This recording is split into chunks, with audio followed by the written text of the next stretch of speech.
Bismillahirrahmanirrahim. Assalamualaikum warahmatullahi wabarakatuh. Bagaimana kabarnya anak-anak?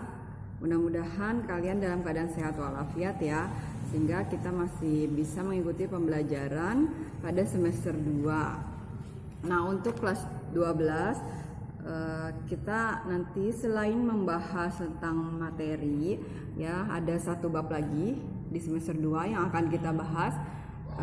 Nanti kita juga akan membahas atau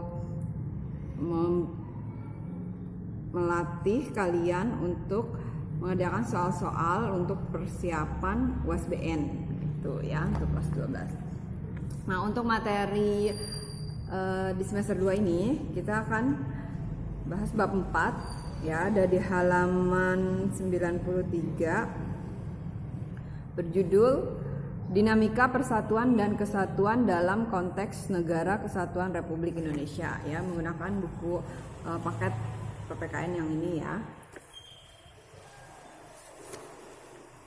Nah, bisa kita lihat di halaman 93, di situ ada slogan NKRI harga mati ya. Yang ini lihat.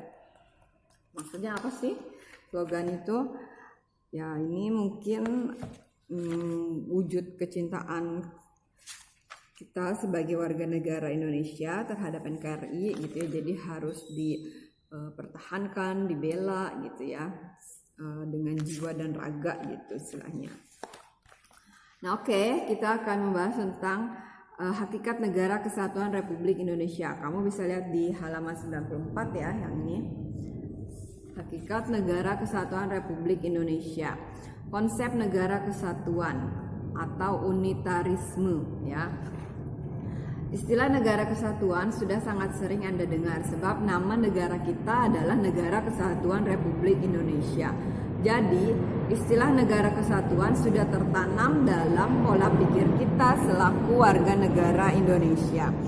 Akan tetapi, tahukah Anda makna dan karakteristik negara kesatuan? Menurut C.F. Strong dalam bukunya A History of Modern Political Constitution, negara kesatuan adalah bentuk negara di mana wewenang legislatif tertinggi dipusatkan dalam suatu badan legislatif nasional. Kekuasaan negara dipegang oleh pemerintah pusat. Pemerintah pusat dapat menyerahkan sebagian kekuasaannya kepada daerah berdasarkan hak otonomi. Tetapi pada tahap terakhir kekuasaan tetap berada di tangan pemerintah pusat.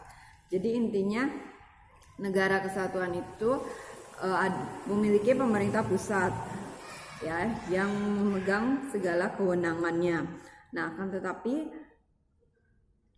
seiring dengan perkembangan, pemerintah pusat juga dapat menyerahkan sebagian kekuasaannya kepada pemerintah daerah, yaitu yang disebut dengan otonomi daerah. Nah, selanjutnya di paragraf pertama di halaman 95, pendapat C.F. Strong tersebut dapat dimaknai bahwa, nah ini kamu garis bawahi ya, bahwa negara kesatuan adalah negara bersusun tunggal, yakni kekuasaan untuk mengatur seluruh daerahnya ada di tangan pemerintah pusat. Jadi negara kesatuan itu ya negaranya satu gitu. Ada kan negara serikat. Kalau negara serikat itu kan suatu bentuk negara di mana negara itu terbagi ke dalam beberapa negara bagian. Nah, jadi ada seolah-olah ada negara dalam negara. Kalau negara kesatuan itu ya negaranya satu. Kayak Indonesia kan negara kesatuan Republik Indonesia. Nah, walaupun kita memiliki berbagai tersebar dalam berbagai wilayah, nah tapi wilayah-wilayah itu bukan berbentuk sebagai negara, tapi disebutnya itu provinsi gitu ya. Itu adalah bagian dari negara kesatuan Republik Indonesia. Nah, jadi negara kesatuan itu negara bersusun tunggal, kekuasaan untuk mengatur seluruh daerahnya ada di tangan pemerintah pusat. Pemerintah pusat memegang kedaulatan sepenuhnya baik ke dalam maupun keluar. Maksudnya ke dalam itu mengatur negaranya, kemudian keluar itu berhubungan dengan negara lain gitu ya, bekerja sama dengan negara lain. Hubungan antara pemerintah pusat dengan rakyat dan daerahnya dapat dijalankan secara langsung. Dalam negara kesatuan hanya ada satu konstitusi. Nah, konstitusi kita apa? Konstitusi kita adalah Undang-Undang Dasar Negara Republik Indonesia. Itu kan cuma satu, ya, nggak ada lagi kan undang-undang lain gitu, undang-undang dasar lain. Ya, Undang-Undang Dasar Negara Republik Indonesia tahun 1945 itu cuma ada satu kan. Nah, tapi kalau undang-undang itu banyak. Nah, undang-undang itu kan turunan dari Undang-Undang Dasar, ya, ada undang-undang tentang HAM, misalnya ada undang-undang tentang pemilu, misalkan ada undang-undang tentang pendidikan, ada undang-undang tentang kesehatan, banyak ya. Tapi Undang-Undang Dasar Negara Republik Indonesia itu sebagai konstitusi negara itu cuma ada satu. Jadi negara kesatuan itu hanya punya satu konstitusi. Kemudian negara kesatuan juga hanya punya satu kepala negara. Ya tentu kepala negara kita ya presidennya cuma satu kan, nggak dua gitu atau tiga gitu. Kemudian hanya ada satu dewan menteri atau kabinet, ya. Menteri-menteri itu yang kabinet yang dibentuk oleh presiden. Nah, itu kan cuma ada satu, ya, susunan menteri itu. Dan hanya ada satu parlemen. Nah, parlemen itu apa? Parlemen itu adalah lembaga legislatif atau kalau di Indonesia itu istilahnya Dewan Perwakilan Rakyat, ya, atau DPR. Jadi ulangi bahwa negara kesatuan itu cuma punya satu konstitusi. Nah, Indonesia konstitusinya apa tadi? Yaitu Undang-Undang Dasar Negara Republik Indonesia tahun 1945. Hanya punya satu kepala negara, punya presiden satu, ya, Bapak Jokowi, ya, saat ini menjabat. Kemudian satu dewan menteri atau kabinet yang dibentuk oleh presiden dan satu parlemen atau DPR. Demikian pula dengan pemerintahan, yaitu pemerintah pusatlah yang memegang wewenang tertinggi dalam segala aspek pemerintahan. Negara kesatuan mempunyai dua sistem, yaitu sentralisasi dan desentralisasi. Nah, ini udah pernah dibahas ya waktu kelas 10 ya tentang sentralisasi, desentralisasi. Mudah-mudahan masih ingat ya. Dalam negara kesatuan bersistem sentralisasi, semua hal diatur dan diurus oleh pemerintah pusat, ya. Dulu Indonesia juga sistemnya sentralisasi, semua urusan dipegang oleh pemerintah pusat. Sedangkan daerah hanya menjalankan perintah-perintah dan peraturan-peraturan dari pemerintah pusat. Jadi semua yang ngatur adalah pemerintah pusat. Daerah tidak berwenang membuat peraturan sendiri atau mengurus rumah tangganya sendiri. Akan tetapi dalam negara kesatuan bersistem desentralisasi, nah ini yang saat ini kita gunakan ya dengan sistem desentralisasi. Selain pemerintah pusat punya wewenang, daerah juga diberi kekuasaan untuk mengatur rumah tangganya sendiri, ya, istilahnya otonomi atau swatantra. Untuk menampung aspirasi rakyat di daerah, terdapat parlemen daerah. Meskipun demikian, pemerintah pusat tetap memegang kekuasaan tertinggi. Nah, bagaimana dengan NKRI? Nah, tadi kan ada sentralisasi, ada desentralisasi. Kalau yang sentralisasi semua diatur atau dipegang oleh pemerintah pusat. Kalau desentralisasi pemerintah pusat ngatur, tapi enggak semuanya, ada beberapa wewenang yang diberikan kepada pemerintah daerah. Nah, tadi di awal gue udah sampaikan bahwa Indonesia sebagai negara kesatuan itu menganut sistem desentralisasi melalui mekanisme otonomi daerah. Dengan sistem ini, pemerintah pusat memberikan sebagian kewenangan pemerintahan kepada daerah otonom, provinsi, dan kabupaten atau kota madya. Nah, jadi sebagian wewenang saja yang diberikan. Nah, ada beberapa wewenang yang itu tetap dipegang oleh pemerintah pusat ya. Tentunya wewenang ini ya bersifat penting gitu ya, nggak mungkin diberikan kepada pemerintah daerah. Apa saja? Ada politik luar negeri, yang pertama, kemudian ada agama, ada justisi, ada pertahanan, ada keamanan, moneter, dan fiskal nasional. Nah, 1, 2, 3, 4, 5, 6, 7 ya, 7 kewenangan itu tetap dipegang oleh pemerintah pusat ya. Kayak politik luar negeri itu ya tentunya nggak mungkin lah diserahkan kepada daerah ya, karena itu berkaitan dengan negara Indonesia berhubungan dengan negara lain. Dan agama itu juga tetap dipegang oleh pemerintah pusat. Justisi ya, justisi ini hukum ya, berkaitan dengan hukum. Kemudian pertahanan, keamanan, moneter, tentang keuangan ya, fiskal nasional. Itu juga tentang mata uang rupiah itu dipegang oleh pemerintah pusat ya. Jadi walaupun ada desentralisasi tapi nggak semua wewenang itu dikasih ke pemerintah daerah, tetap pemerintah pusat juga memegang beberapa kewenangan ya, yang tadi ada 7 itu, baik itu luar negeri, agama, justisi, pertahanan, keamanan, moneter, dan fiskal. Nah kemudian bagaimana sih karakteristik Negara Kesatuan Republik Indonesia? Kamu bisa lihat di halaman 96 ya, yang ini. Sebagai warga negara yang baik tentunya Anda harus memahami karakteristik Negara Kesatuan Republik Indonesia. Hal tersebut penting untuk diketahui untuk makin mempertegas identitas negara Indonesia. Nah, pada bagian ini Anda akan dibekali pengetahuan mengenai karakteristik NKRI menurut Undang-Undang Dasar Negara Republik Indonesia tahun 1945.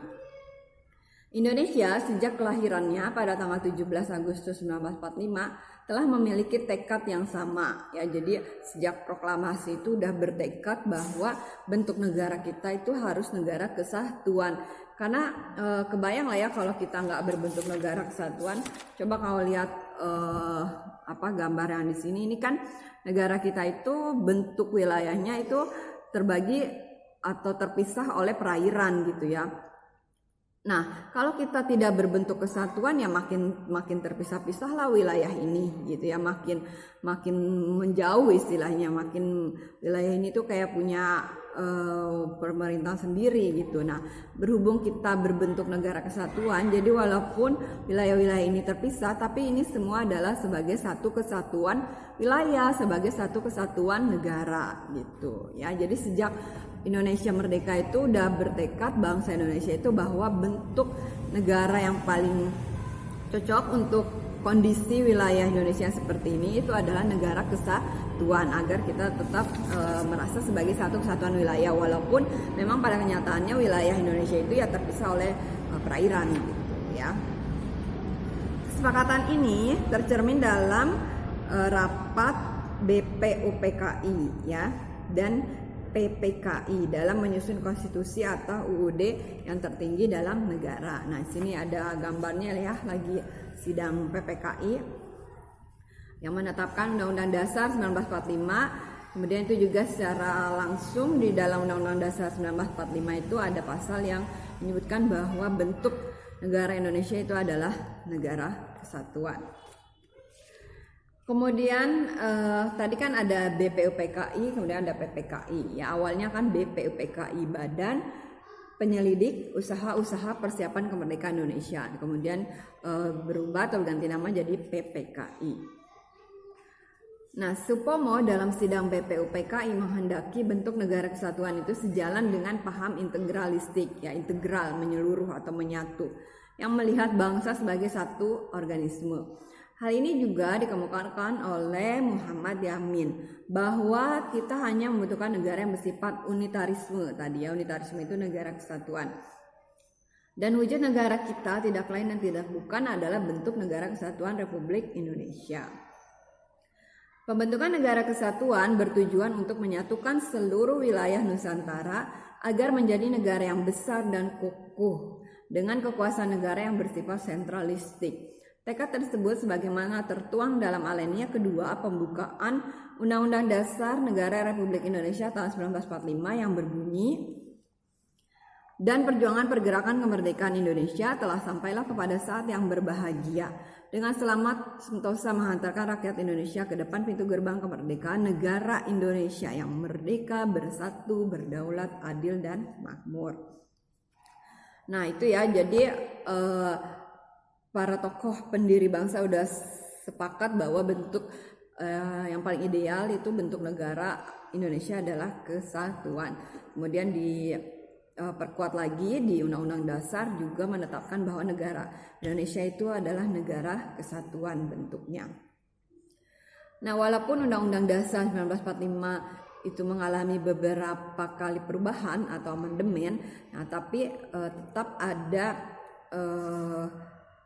aturan gitu ya, bahwa tidak boleh mengubah negara kesatuan. Mungkin boleh bolehlah Undang-Undang Dasar 1945 itu diamandemen atau dirubah terhadap pasal-pasal tertentu yang mungkin sudah tidak cocok lagi gitu ya untuk diterapkan pada masa sekarang. Nah itu boleh dilakukan perubahan, tapi ada beberapa hal yang itu nggak boleh dirubah. Nah salah satunya adalah bentuk negara kesatuan.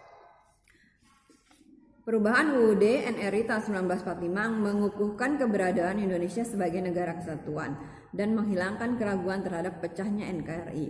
Pasal-pasal dalam UUD NRI tahun 1945 telah memperkukuh prinsip negara kesatuan Republik Indonesia dan tidak sedikit pun mengubah NKRI menjadi negara federal. Nah, negara federal itu sama dengan negara serikat yang tadi Ibu udah sampaikan ya, negara yang terbagi ke dalam beberapa negara bagian kayak Amerika Serikat. Nah itu kan berbentuk federal ya. Kemudian di halaman 98. Nah, pasal 1 ayat 1 UUD NRI tahun 1945 yang merupakan naskah asli mengandung prinsip bahwa negara Indonesia ialah negara kesatuan yang berbentuk republik. Nah itu ya, pasal 1 ayat 1 gitu yang pertama kali di Undang-Undang Dasar 1945 itu diatur tentang bentuk negara kesatuan ya. Negara Indonesia ialah negara kesatuan yang berbentuk republik. Pasal yang dirumuskan oleh PPKI tersebut merupakan tekad bangsa Indonesia menjadi sumpah anak bangsa ya pada tahun 1928 yang dikenal dengan Sumpah Pemuda. Satu nusa, satu bangsa, satu bahasa persatuan yaitu bahasa Indonesia. Wujud NKRI semakin kukuh setelah dilakukan perubahan dalam UUD NRI tahun 1945 yang dimulai dari adanya ketetapan MPR yang salah satunya adalah tidak mengubah pembukaan UUD NRI. Nah yang tadi itu ya, jadi boleh dilakukan perubahan tapi ada hal-hal tertentu yang nggak boleh dirubah. Nah pembukaan UUD Negara Republik Indonesia tahun 1945 ya, pembukaan itu yang ada alinea 1, 2, 3, dan 4 itu nggak boleh dirubah. Kemudian juga harus tetap mempertahankan negara kesatuan Republik Indonesia sebagai bentuk final negara bagi bangsa Indonesia. Jadi bentuk negara juga nggak boleh dirubah. Nah itu kesepakatannya ya. Kesepakatan untuk tetap mempertahankan bentuk negara kesatuan didasari pertimbangan bahwa negara kesatuan adalah bentuk yang ditetapkan sejak awal berdirinya negara Indonesia dan dipandang paling tepat untuk mewadahi ide persatuan sebuah bangsa yang majemuk, ditinjau dari berbagai latar belakang atau dasar pemikiran. UUD NRI tahun 1945 secara nyata mengandung semangat agar Indonesia ini bersatu, baik yang tercantum dalam pembukaan maupun dalam pasal-pasal yang langsung menyebutkan tentang negara kesatuan Republik Indonesia. Ya ada beberapa pasal yaitu pasal 1 ayat 1, kemudian pasal 18 ayat 1, kemudian pasal 18B ayat 2, pasal 25A, pasal 37 ayat 5 UUD NRI tahun 1945. Nah itu nanti kamu bisa lihat di buku undang-undang ya bunyi pasalnya itu, serta rumusan pasal-pasal yang mengukuhkan negara kesatuan Republik Indonesia dan keberadaan lembaga-lembaga dalam UUD Negara Republik Indonesia tahun 1945. Prinsip kesatuan dalam Negara Kesatuan Republik Indonesia itu juga dipertegas dalam alinea keempat. Ya, alinea keempat teks pembukaan Undang-Undang Dasar NRI tahun 1945, yaitu dalam upaya membentuk suatu pemerintah negara Indonesia yang melindungi segenap bangsa Indonesia dan seluruh tumpah darah Indonesia. Nah itu kan menunjukkan bahwa segenap bangsa Indonesia gitu ya, itu berarti kesatuan gitu, kita tuh ya bersatu gitu sebagai satu bangsa, satu tanah air gitu ya, satu bahasa. Karakteristik negara kesatuan Indonesia juga dapat dipandang dari segi kewilayahan. Nah, ada di pasal 25A UUD NRI tahun 1945 menentukan bahwa negara kesatuan Republik Indonesia adalah sebuah negara kepulauan ya yang berciri Nusantara. Nah, ini kayak tadi nih ya, ini kan negara kepulauan ya. Sebuah negara kepulauan yang berciri Nusantara dengan wilayah yang batas-batas dan hak-haknya ditetapkan oleh undang-undang. Istilah Nusantara dalam ketentuan tersebut dipergunakan untuk menggambarkan kesatuan wilayah perairan dan gugusan pulau-pulau Indonesia yang terletak di antara Samudra Pasifik dan Samudra Indonesia, serta di antara benua Asia dan benua Australia. Kesatuan wilayah tersebut mencakup apa saja? Ada 5 ya. Kesatuan politik, kesatuan hukum, kesatuan sosial budaya, kesatuan ekonomi, serta kesatuan pertahanan dan keamanan. Nah itu ya. Dengan demikian, meskipun wilayah Indonesia terdiri atas ribuan pulau, tapi semuanya itu terikat dalam satu kesatuan negara, yaitu Negara Kesatuan Republik Indonesia. Nah, itu ya materi yang dapat disampaikan pada video ini. Nanti bisa kita lanjutkan pada video berikutnya, itu tentang persatuan dan kesatuan bangsa Indonesia dari masa ke masa ya, dari masa revolusi kemerdekaan, kemudian pada masa RIS, kemudian pada masa demokrasi liberal, pada masa Orde Lama, Orde Baru, dan reformasi. Nah itu nanti kita lanjutkan pada video berikutnya. Nah jadi pada video ini kita bahas tentang konsep negara kesatuan ya. Mudah-mudahan apa yang Ibu sampaikan dapat dipahami dengan baik. Jika ada yang kurang dimengerti, silahkan bertanya, bisa disampaikan ke WA grup masing-masing, WA grup PPKN kelas masing-masing. Sekian dari Ibu, terima kasih. Wassalamualaikum warahmatullahi wabarakatuh.